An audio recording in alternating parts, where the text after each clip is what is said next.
Join me for the Pledge of Allegiance. I pledge allegiance to the flag of the United States of America and to the republic for which it stands, one nation, under God, indivisible, with liberty and justice for all. We're joined tonight by our Deputy Town Clerk, Donna. You would like to start off with a roll call? Mr. Cook? Here. Mr. D'Adriano? Here. Mr. Rogan? Here. Mr. Williams? Here. Okay, first on tonight's agenda is a public hearing on local law number 2, the adoption of chapter 29. Counselor? Public notice is hereby given that there has been introduced before the Town Board of the Town of Patterson, New York on August 12, 2020, an amendment to Patterson Town Code Chapter 29 entitled Real Property Tax Bills, which amendment will create a new Chapter 29 to allow the insertion of non-commercial informational materials in envelopes used to mail real property tax bills. Now therefore, pursuant to Section 20 of the Municipal Home Rule Law, the Town Board of the Town of Patterson, New York will hold a public hearing on the aforesaid amendment at the town offices, 1142 Route 311, Patterson, New York, on August 26, 2020 at 7:00 p.m. in the evening of that day, or as soon thereafter as may be held, at which time all persons interested therein shall be heard. The town board will make every effort to assure that the hearing is accessible to persons with disabilities. Anyone requiring special assistance and/or reasonable accommodations should contact the town clerk. Thank you. Seeing as there is no member of the public who chose to attend the town board tonight, I would ask if the town board members have any questions on the proposed local law, and if not, if I can get a motion. So moved. Second. We're closing the public hearing. Yeah. All in favor? Aye.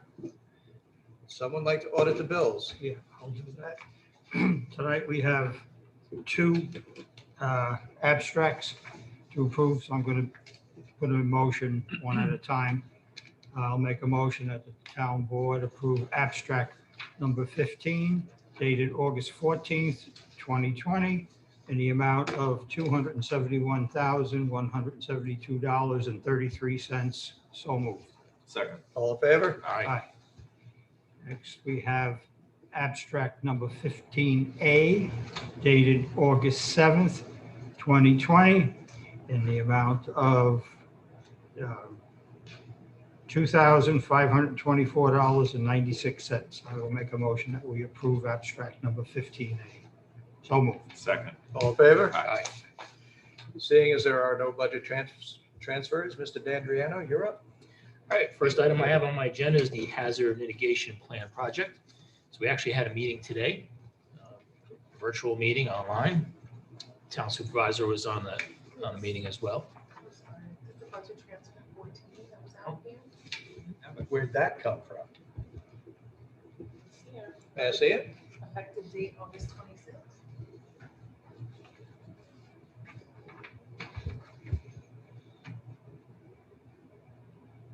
Anybody else see a copy of this? No. Interesting.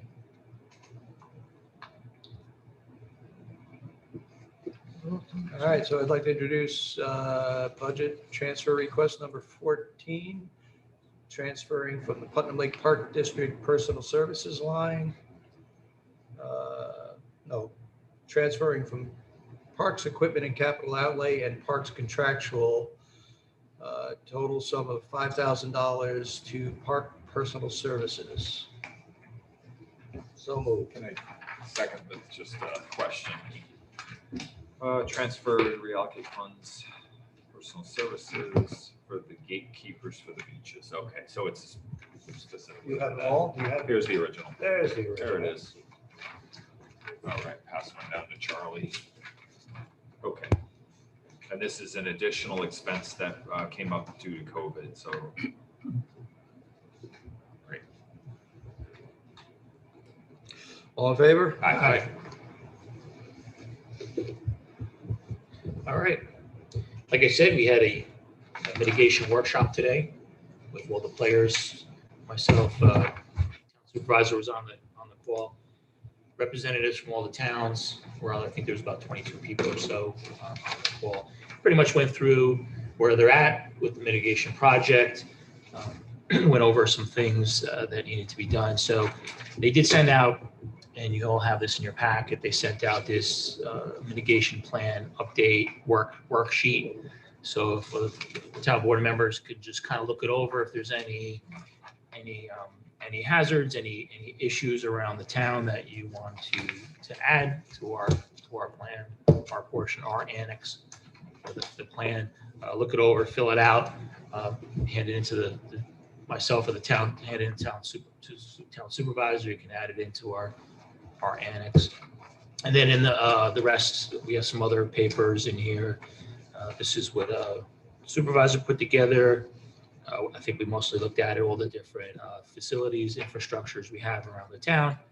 If everyone else could just look at it, see if you agree with it, if there's anything you want to add. And then also this is, so we discussed the risk assessment last meeting. If anybody has any comments, anything they want to add again, let Rich know. We can update it, provide it with our annex. Anybody have any questions on?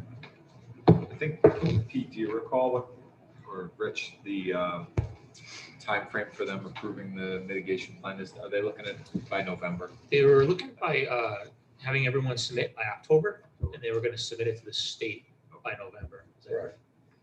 So if we could get it by, I guess, September or so. Rich did a lot of it already, did all the legwork. If we could at least look it over, anything to add or just agree with it. Be good. All right, next item I have is the Patterson Fire Department. They are looking to purchase a new vehicle.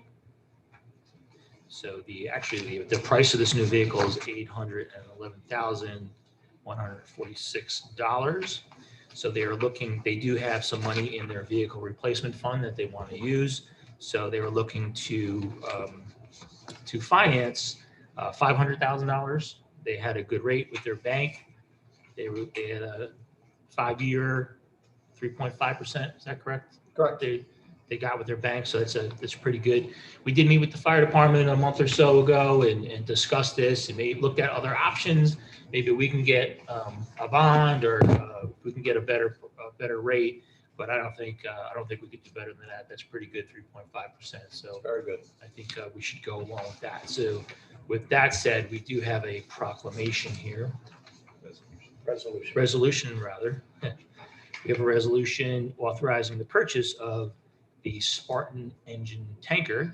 So just to reiterate, it is an engine tanker. So it's an engine with that holds a lot of water. So they can use it on the scene of a fire to pump water onto the fire. And it also holds a lot of water. They could use it for tanker operations. And the truck, when it gets there, has a lot of water to begin with, since as you know, we don't have a lot of fire hydrants around the town. It takes a lot to draft out. But the resolution pretty much states that we authorize the Patterson Fire Department, to finance $500,000 at 3.5% over 5 years. And a vehicle replacement will pay the rest. So the overall amount of the vehicle purchase will be $811,146. So I'd like to make a motion to submit this resolution as read to the record. So moved. Second. All in favor? Aye. Next, I have 2 EMS requests. So the first one I'll start with. So I have 2 memos from Denise Montana, our EMS supervisor. She says she is seeking approval for the change of employment status for EMT Crew Connolly. So Mr. Connolly was hired on a temporary basis pending all his civil service requirements, and now they are met. So she's looking for us to hire Crew Connolly to our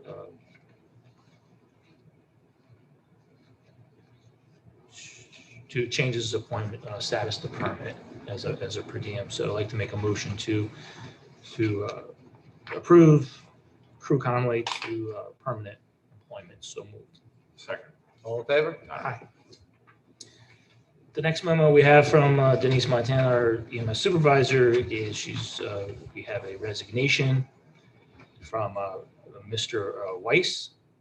So Mr. Weiss has some issues. It says here he's been a great EMT. We're going to miss him. I think it's a loss to the town, but I think we respect Mr. Weiss's decision to resign. So we make a motion to accept. This is Mr. Weiss's resolution as EMT. So moved. Second. All in favor? Aye. I have one last thing I just want to add. It's just a crime alert I want to bring up, and also talk about the neighborhood watch real quick. That's okay. So there have been a number of thefts from vehicles and vehicles that have been stolen. The group of thieves are believed to be out of Connecticut, possibly from the Waterbury area. They have targeted several communities around Putnam County in the past few weeks, mostly on the eastern side of the county, pretty much, mostly Carmel, Kent. There's been some in southeast and some in the town of Patterson as well. So they work in groups, but they spread out in different areas, so it's been very difficult to catch these people. The police have been putting all their resources in, the sheriff's department, Carmel Police, Kent Police, State Police. Overnight, most of these thefts have been happening in the early hours, so they've been putting all the resources in, but it's been very difficult to catch them. They don't know where they're going to strike next. They can't be in every neighborhood at the same time. And what these people do is, so they approach a driveway, they check the doors of the vehicles in the driveway. If the doors are open, they'll go in and rummage through the car and steal whatever they can. They'll take out valuables. People have been leaving keys in the vehicles, so they'll take those keys and steal the car. And there's been very rare occasions where they actually break into the vehicle, break a window to break in. The very rare cases where someone left like an iPad or a laptop on the front seat, and the door was locked, and they broke the window and took that. But that was pretty rare. So pretty much they check the door.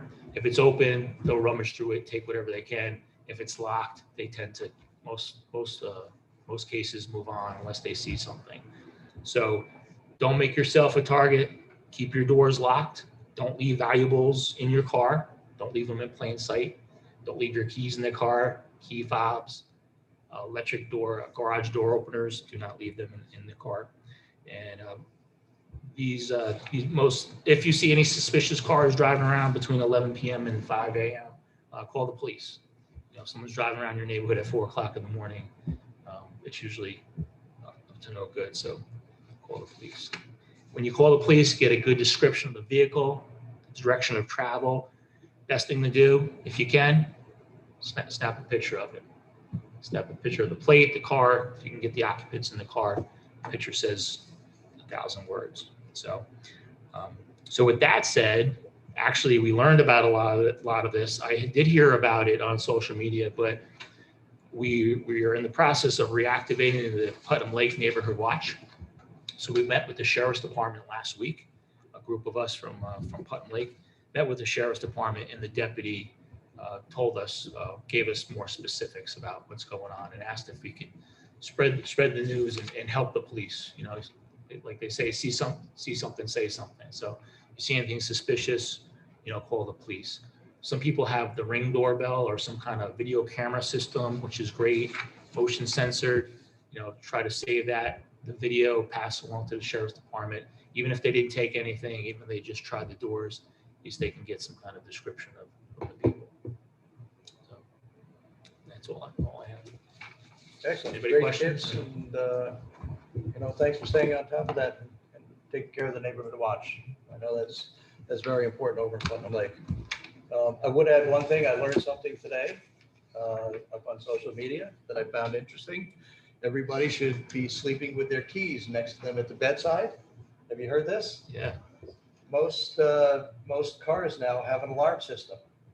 And if you hear something outside, reach for your keys and press the alarm button. And it'll scare everybody away. I thought that was interesting. Yeah, it's a good tip. So, okay. Charles. Excuse me. Next, we have on tonight's agenda a resolution of adoption of local law number 2, which we spoke briefly about earlier this evening. I'll just make 2 comments, and this was so stated by council, but this local law creates a new chapter 29 to allow the insertion of non-commercial informational materials and envelopes used to mail real property tax bills. And this local law is in accordance with seeker and how to say this other than 6 NYCRR Part 617 of the state, some state law. Regulations are considered unlisted action. So I will make a motion that the town board approve this resolution to adopt local law number 2 and enter it into the record as so read. So moved. Second. All in favor? Aye. Court clerk. Next on the agenda is the Justice Court Clerk.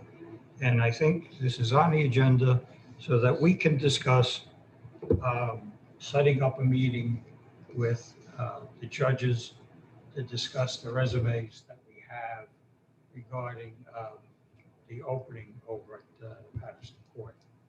So I think it would be, I think we should support the supervisor in contacting the judges, and let's set it up.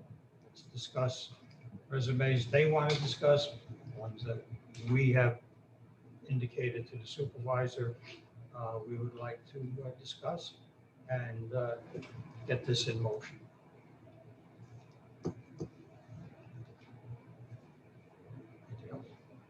Anyone else? I'm waiting to hear what everybody else has to say. Yeah, I think it's a good idea with them. We can set up a date if they can get it some, maybe pick their top 5 or so. But we did get a lot of resumes. How many resumes did we get? 38, I believe. 38. So it's a lot to go through. But if they can kind of pick the top 5 and if we don't even have to have the whole town board there, right? We could have maybe some representation from the town board, meet with the judges and go through Because this their is pick, everyone's a picks. town board appointment with the recommendation from the judges. Correct. I think it would be best if, I agree, if we can get to be able to interview with the judges with representation from the town board. As you said, it doesn't have to be all, but I would certainly like to have at least 2 town board members with the judges and come to a consensus about interviewing the top 3 to 5 candidates that everyone can agree on. I think that's fine. And How's everybody scheduled for next week? Well, no, fine. All right, so I'll reach out to the judges tomorrow. Sure. I'll send them an email and try to arrange something for next week. Yeah, I mean, we could do it 5 o'clock some evening. sure. Anybody meet earlier? The earlier the better. Okay. But if you can get a time, if they say, hey, we can come over at 3 o'clock, just get representation. It doesn't need to be all of us. Well, I'm thinking it'd be nice if we could just pick one night and go through, say, 5 candidates if the judges and the town board can agree. Sure. I sent you my list. Yep. Did I send you all the resumes? I think we had copies of the Yeah, I resume. think so. I Okay. think so. If you want to compare that and let me know if there's anything different than the ones I sent out to you. Okay. Yeah, I think in 2 meetings, we could probably do this in 2 meetings. If we meet next week and then probably We appoint. or maybe do a couple interviews, see how Yeah. it goes. Great. All right, great. I just have one thing before we continue. I made a motion to make Crew Connolly permanent, Permanent. but I didn't realize there's a resolution here. So I didn't make a motion to accept the resolution as read. Okay. So I'd like to make a motion to accept the resolution as read. So Second. All in favor? Aye. Okay. Okay, next we have the Putnam Lake Halogenside treatment. And I just want to interject, we negotiated that down from the price that you have to $500. But we're only doing Warren Beach. We're only doing Warren Beach. We only have lifeguards going forward to cover one beach over in Putnam Lake, so there's no sense doing both of them. All right, now we've done 3 treatments. And the treatments were, correct me if I'm wrong, the treatments that we did were the total lake, right? Which is why they cost 7 or 8. Not quite the total lake, but, half, Okay. at least 50%, And those treatments were 7,500 a piece, I think is what, approximately. approximately. Okay. Have they been effective or? It's been a tough year. It's been a Yeah. tough year for everybody. But that's hard to, I'm hearing people that are having trouble with their swimming pools. wow. And if we don't do it, Let's talk about what the point would be of doing Warren Beach. The point presumably is to salvage the last couple of weeks of the summer, Correct. right? Because we've not had an easy summer on either of the beaches between Clarity and Blue Green Algae. So we had said no to a full $7,500 treatment, but they're saying at this point $500 to do Warren Beach. and also is there also a staffing issue with the lifeguards? So would they be able to at least, they could probably staff at least one beach? Is that the, Right, we've got enough lifeguards to staff Warren Beach. We don't have enough to do both. so would it make sense to do both if we can't even open it? Right. Okay, I think it's just fair to say also that there are a couple of members on the Putnam Lake Advisory Board who said, no, They're okay with the 500. they are. They are okay with the I 500. said no to the 7,500. Good piece of information. We wouldn't be doing this if they didn't want it. Never know. Well, All right, So so we I, need to, let me just say this, we need to at least state, even though it's only $500, there's no guarantees. It's like any of the other treatments. It's not, there's not a $500 that we guarantee we're going to get 2 weeks out of it or anything. We don't know. how soon can Southwood do it? Friday. Okay, because then that leaves really maybe 10 days at most for. Yeah. All right. I'll make a motion that the town board approve payment of $500 to Life Incorporated for a treatment, algaecide treatment over at Putnam Lake. So moved. Second. All in favor? Aye. Sean? All right, so first item, last meeting, we had a very lively discussion about some improper or illegal tree removal that occurred over in Putnam Lake.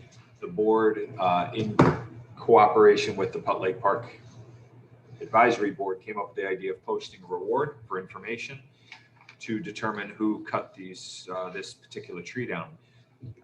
The supervisor is informing us that within hours of us taking that action, we received a phone call from the person who actually cut the tree down, very apologetically stating that they did not know that they were not supposed to do that. But this brought up another question or another issue that is on the neighboring property, whereby someone built a small walkway to get over a wet area. They basically used 2 trees and some pallet material to do a makeshift walkway.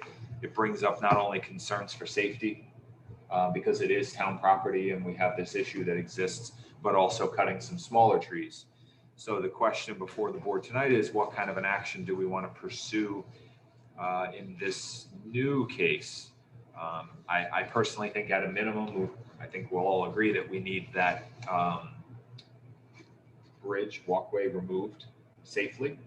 And, Rich, I don't know whether we want that to be town employees removing it, charged back to the individual, or what you're thinking in that regard.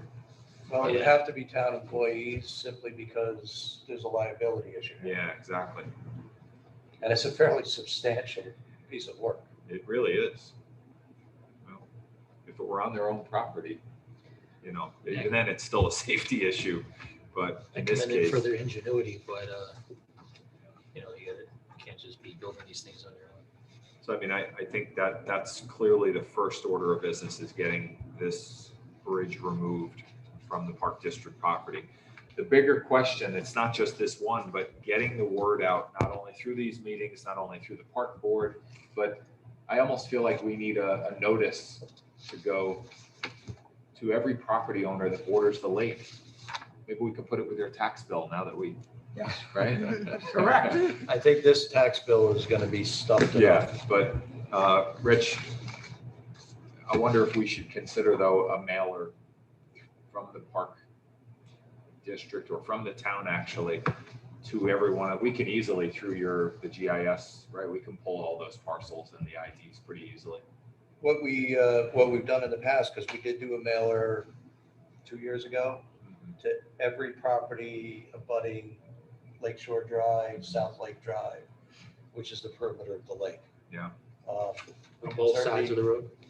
Or just? Yeah, both sides. Yeah, because just if they're across the street, it's Still It's- viewshed. There's, Yeah, there's almost nobody on one side of the road because it's Right. Park District property. Right. Yeah, so, right. yeah, so we can do that. We can do it again. I actually agree with you and talked, because I had a meeting with some of the park board members before we got here about doing that again. Because we have other issues with people mowing and Yeah. some of the other issues. So we certainly can pursue that. And I think, for the people who may be looking at this meeting either on, YouTube or at a later date, no one, I think, in the park board nor the town board thinks that this is being done maliciously or to take something away from the community. It looks like in most cases, it's just trying to maintain a better view. But this town property and these trees and this vegetation exists for the benefit of everyone. And so just to cut something down because they want to, quote, improve their section of the lake is not appropriate. So second part of the conversation is what do we want to do with with both of these cases, or even with the most recent case that we're talking about in terms Well, of. If we're talking about the one that we offered a $500 reward. Okay. So that one was a First tree one. that was clearly damaged at some point. It was partially pulled out of the ground. Probably had to be removed anyway at some point. So I'm less concerned with that than the second one, where the owner was clearing the Park District property so that they had a better view of the lake. So what would our I can have Ted go enforcement out there strategies? and, Okay. evaluate the value of the trees. He can give us a report on the value of the trees. Or at least at a minimum, some kind of a remediation. Is Now- there anything that can be done? Maybe Ted can give us some Some ideas of recommended- remediation. we could We've do done that. that with wetlands violations in the past. Sure. Okay. So there's the standard way to enforce something like this is we have our code enforcement officer issue a violation. We go to court in front of a judge, and the judge assesses an appropriate fine. Jamie, Yes. is there any other way that the town can seek reparations for the damage done out there? I will look into it.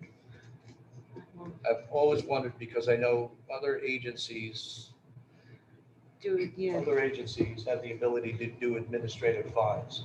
Yeah. But it usually takes an administrative judge to do that. I'll look at the town code to see what provisions we have specifically towards that, and see if there's anything that we can do to amend the town code for something like that, and also just to see if there's any other procedures that we can bring in order to enforce this and also to encourage others not to do it. Perfect. Okay, great. Great. Thank you, Jamie. Okay, the second item relates to a new appointment that the town board made a couple of months ago related to the environmental park. We received a letter of resignation, and it's something I'd like to talk about in executive session. It basically relates to compensation that the town gives for that position. It's a stipend type position and very part-time position, and it conflicts with unemployment benefits that that person's currently getting. So I'd like to talk about that in executive session, Okay, if I can. All right, first on my agenda is Comcast. I just want to update the board. At the last meeting, we had a conversation about Comcast and their service and the fact that we had a substantial outage during the tropical storm. And we generally decided that we were going to go back to Verizon. I went back to Comcast. And lo and behold, when I pushed back on Comcast, they told me about a service that they had for a very nominal fee called Connect Pro, which established a unit in the building being served that would power your internet and email when their system goes down. It's like a battery backup system. It's essentially a battery backup, but it's a little bit more complicated because if there's a break in their lines, they will search out other lines like Verizon or whatever to keep things going. So, and to complicate matters, Verizon somehow got their signals crossed. So they're not supposed to ever shut the phone lines off until Comcast is there to reconnect them. Verizon decided to shut the court down. And in talking with Verizon, it was going to take a considerable amount of time and effort to get them up. So I just went ahead and switched everything over to Comcast, but we also entered into a contract. Again, I think it's $20 a building for this Connect Pro, so that if our facilities go down, Each facility. each facility. And Each facility. how long does it last until the power comes back? Or until, They tell me as long as we're on generator, we're fine. okay. And every facility is on the generator. So we should not have any problem in the future with connectivity, during the power outage. I think that's big. That is very big. Yeah. Yeah. So, So we can all come here with our phones and check our emails. yes. Yes, you can. Second item on my agenda is Northeast Logistics. This is a project off of Fields Corners Road that is down in the town of Southeast. We have the potential for a big impact to the town of Patterson with traffic being generated by that site. It is made much worse at this point by the fact that there are at least 2 other projects on that road that have all of a sudden come up. I just wanted to apprise the board where we are in the process. They are currently, Town of Southeast Planning Board is currently reviewing a final environmental impact statement. And I provided the board with a very specific language that's going to be in that. I still think the height clearance bars are not a real functional solution, but they clearly have laid out within that final environmental impact statement that there would be a gate with turnarounds, which is what we've been pushing for. So I just want to make sure everybody is aware of this, is on board with this, and we will continue to monitor them. Does anybody have any questions or comments? Yeah. Other than Charlie? All right, so we have the bar and we have the gates. Now, the gates prevent all vehicles from going through. But they're left open. The gates are left open. And what they have said is the gates are going to be left open until it is demonstrated that the vehicles using the road exceed the anticipated number of vehicles that were described in the final environmental impact statement traffic study, which is it's like a very, very low number. So they're gonna put a counter out there, or? So we would probably have to put a counter out there. I mean, we could go down the road of going back to Southeast and saying, hey, based on our, feeling that, it's being exceeded, go count for us. And they're probably going to say no. But we certainly can put a counter out there. That's not that difficult to do. Couldn't we ask the sheriff to do that too? Sheriff generally doesn't have a counter. Put it across the road? Or... Sheriff doesn't usually put out They don't counters. do It's that? something that traffic planning units do. County highway will do it. Okay. State highway will do it. One of And those. what are they? have one of those two, right? Well, I certainly would reach out to the county to see if I could get the county to put it down before we did anything, but they're not that expensive. Okay. The other thing, We could, Charlie, you want to stop there with a clicker? A little umbrella? Sorry. only in a nice way, You know, you're retired, I figured. only in a nice way. Well, we can do that. I think we have to be sure, though, not only with this logistics thing, but these two other projects that they have going on that same road. I mean, they could be, It's almost a guaranteed gate closure. thank you, because you could have 3 cars from logistics and you could have, isn't it a sports complex and whatever the other one One's is? yes, one's a sports complex, the other may be a shooting range. That, you have a lot of cars. Yeah, I'm not against the project at all. I think it's a great project, but I am against opening up Fields Lane to, it's almost non-used now to turn it into a major roadway, Yeah. And I just had a question on the gate. Do we have any specifics on the gate and like what type of gate? Is it just arms? What kind of gate it is? And as far as the locking mechanism, who's going to be doing the locking mechanism? Who's going to have access to the lock? So it's a typical crash gate. It's a standard design. You typically set it up with a lock, and there is a lock box that goes with it. So emergency services, if you need to get through for whatever reason, Just go to the lock box, get the key. they've got the lock box, yeah.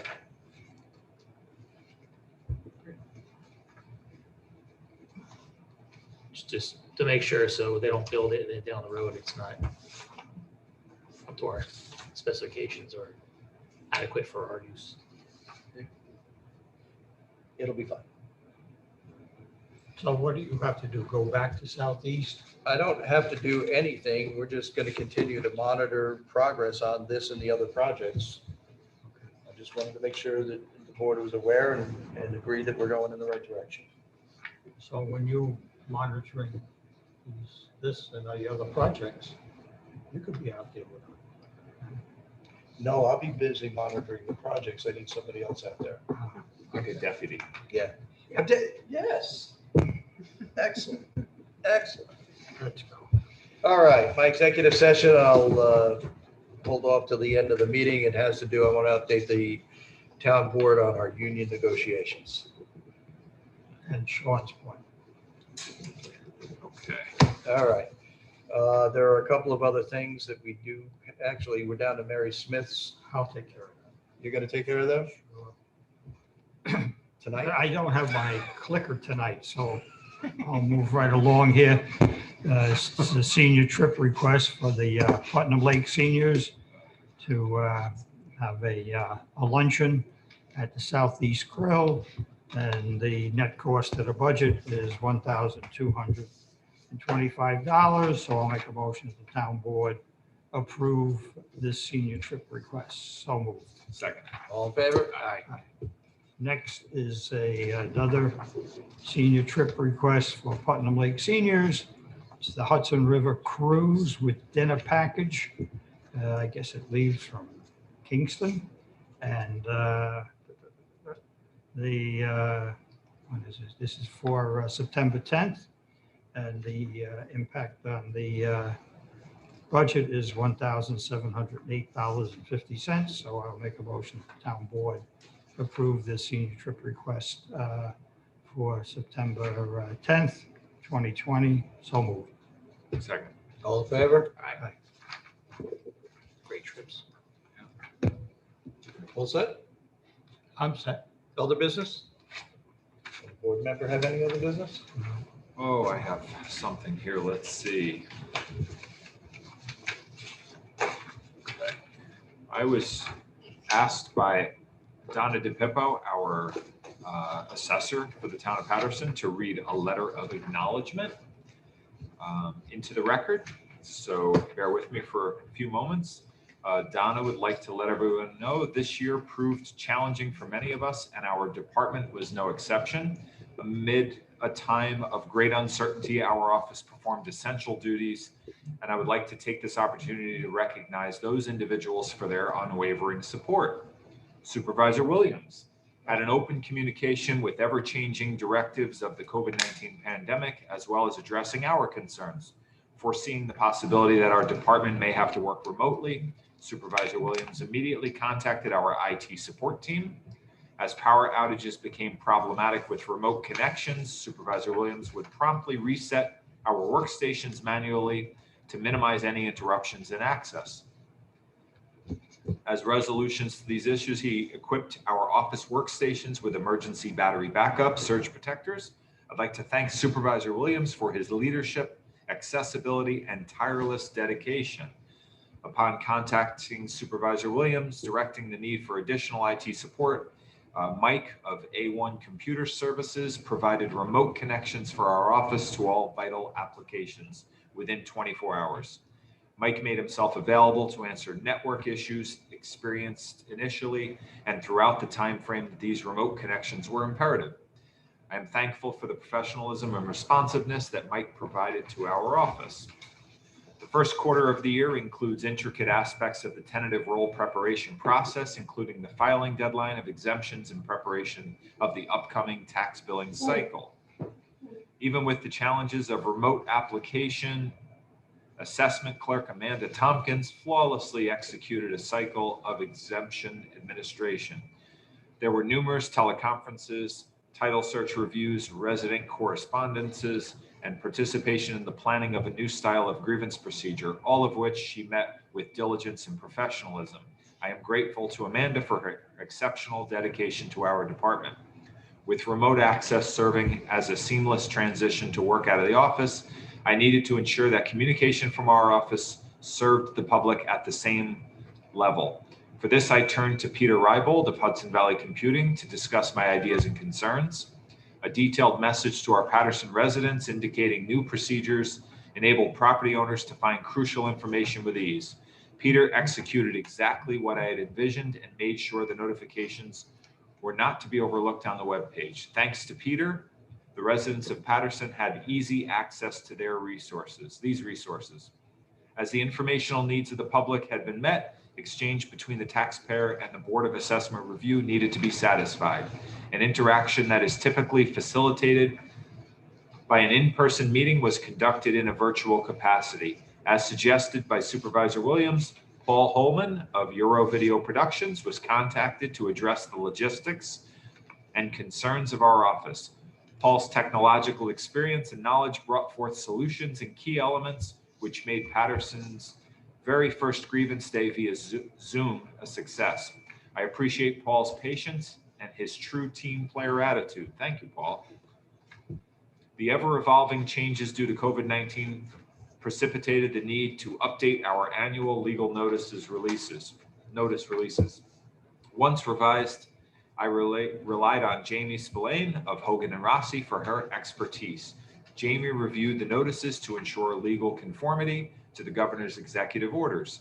Many thanks to Jamie for her prompt and always pleasant responses.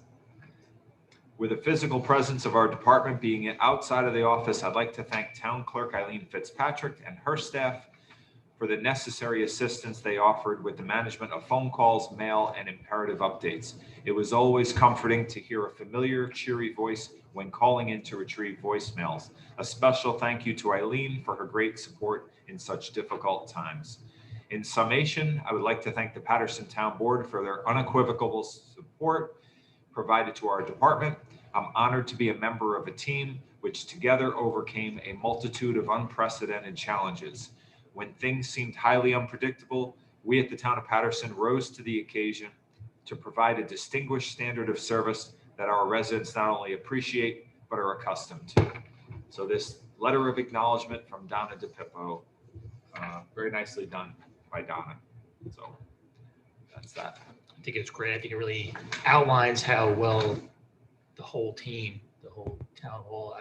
I think we've been caught up. We really haven't had a chance really to thank everybody from the pandemic to the storm all the people in this building, our counselor, clerk's department, everyone from the town supervisor with his leadership.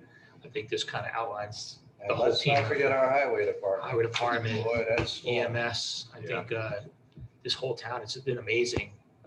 The team effort that's just been coming through this pandemic. I don't know if the residents even realize it, because I think the service kind of just went seamlessly and just Float. flowed. And I think the level of service stayed up there, throughout all these challenges. So I think it's just amazing. We were the only town in the area that didn't stop issuing building permits. We just kept them going. So, yeah, we've got a phenomenal team here. We really do. You're right, building department, planning, zoning, Sue, Donna, And I mean- and the town board. I mean, we all and it work goes well on and together. on. Recreation, they put on several classes to help fill a void for some recreation for young children. Accommodated the seniors, right? Accommodated There were the seniors. Mud Lake seniors who lost their home. Yeah, And during the storm, threw open their doors. So Yeah. people had a place to go to take a shower and charge their phone. I think we should increase the budget for the Christmas party this year and have a big one. Nice thanks to everybody. I think they canceled Christmas. Yeah. It's in the next executive order. All right, I do have one item I'd like to bring up. I received a few days ago a letter from a Paul Yankee, Putnam County legislators, seeking my input on minimum lot size for parcels going into the Putnam County Agricultural District. I did prepare a letter back, which I shared with the town board. If you read the letter that I sent you in the email, I did modify it somewhat. So I was wondering what everybody's opinion is and whether you've had a chance to read the letter. I've not, just got it. This is the epistle according to. Okay, well, I'll sit here and wait Say, for you. Richard. No, I'm gonna make a motion to go to executive session. I am sure that you hit on all the key points. I think it was prompted by some request from someplace for a half-acre I believe so. addition to the agricultural district. Did you go back and mention sort of a minimum acreage? Can you just give a quick summary of? Sure. So my understanding is there's a parcel in the town of Southeast that they are the individual is looking to grow crops mostly in greenhouses on a very, very small piece in a residential area, which the town of Southeast outlined the process this individual would have to go through. We didn't want to go through it, so we went to the county and said, put me in the ag district. That's what prompted this. The town of Southeast is saying, don't you have a minimum lot size? There must be some sort of minimum lot size because this lot is too small to do anything practical. Apparently Paul Yankee wants to answer that question. So they're reaching out. So I drafted a response.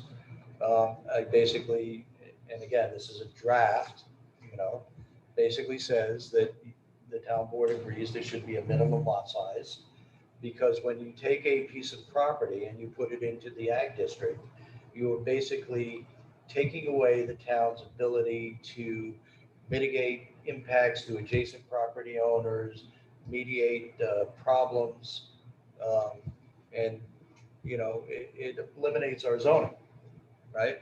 And that for me is a problem. I love farms. I grew up on farms. I want to see farms.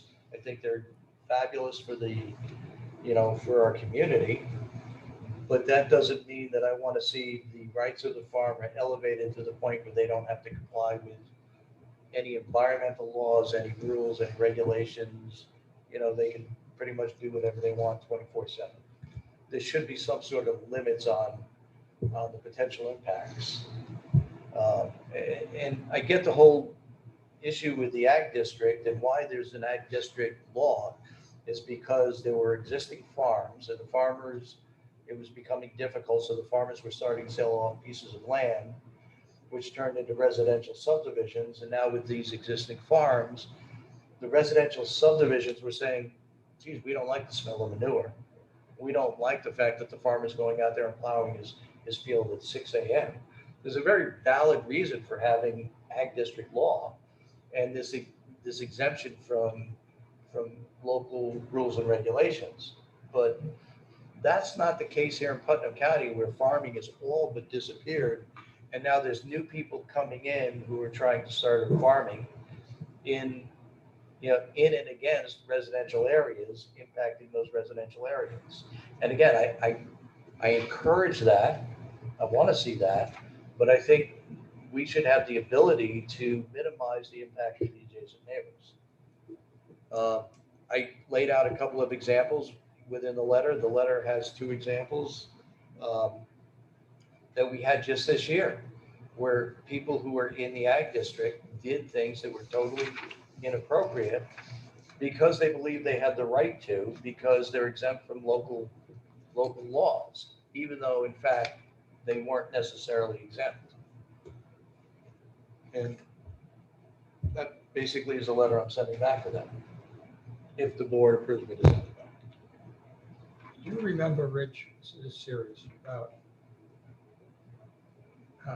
let's call it applications from folks in Patterson to the ag district approvers, is the size of the properties? Like, off the top of your head, like, I mean, there was no half-acre ones, right? I mean, don't believe there was a half acre, but there were some very small parcels. could be like an acre or more. An acre, 5 acres, yeah. Okay. But, pointing out that 5 acre parcel, the one 5 acre parcel that I remember was in the middle of the great swamp underwater. Which leads me to a question. We're talking about bulk area. We're not talking about usable area. Yeah. And that's exactly where I was thinking. I was glad you went there, that someone could have 40 acres and 38 of them could be completely unusable because of steep slopes, wetlands, any other combination of things. And so that's why just setting 5 or 10 acres, whatever that minimum would be, it doesn't really matter unless we look at usable area. So, Correct. And what I said at the conclusion of the letter is, if you do set a minimum acreage at 7 acres, at 10 acres, that doesn't mean that somebody can't grow crops on a 1 acre piece of property. It just means that 1 acre piece of property growing the crops would be subject to local town rules and regulations. And if you're concerned about the local rules and regulations, wouldn't it be great if the Farmland Protection Board, other than just rubber stamping every piece of property that comes along, started working with municipalities to develop appropriate regulations? They've never, in all the years they've been in existence, better than 16, have ever approached the town and said, let's talk about how we can increase farming in your community. You state that in the letter? yeah, Pretty much. all it's left to do is put your name on it, sign it, Yeah. send it off.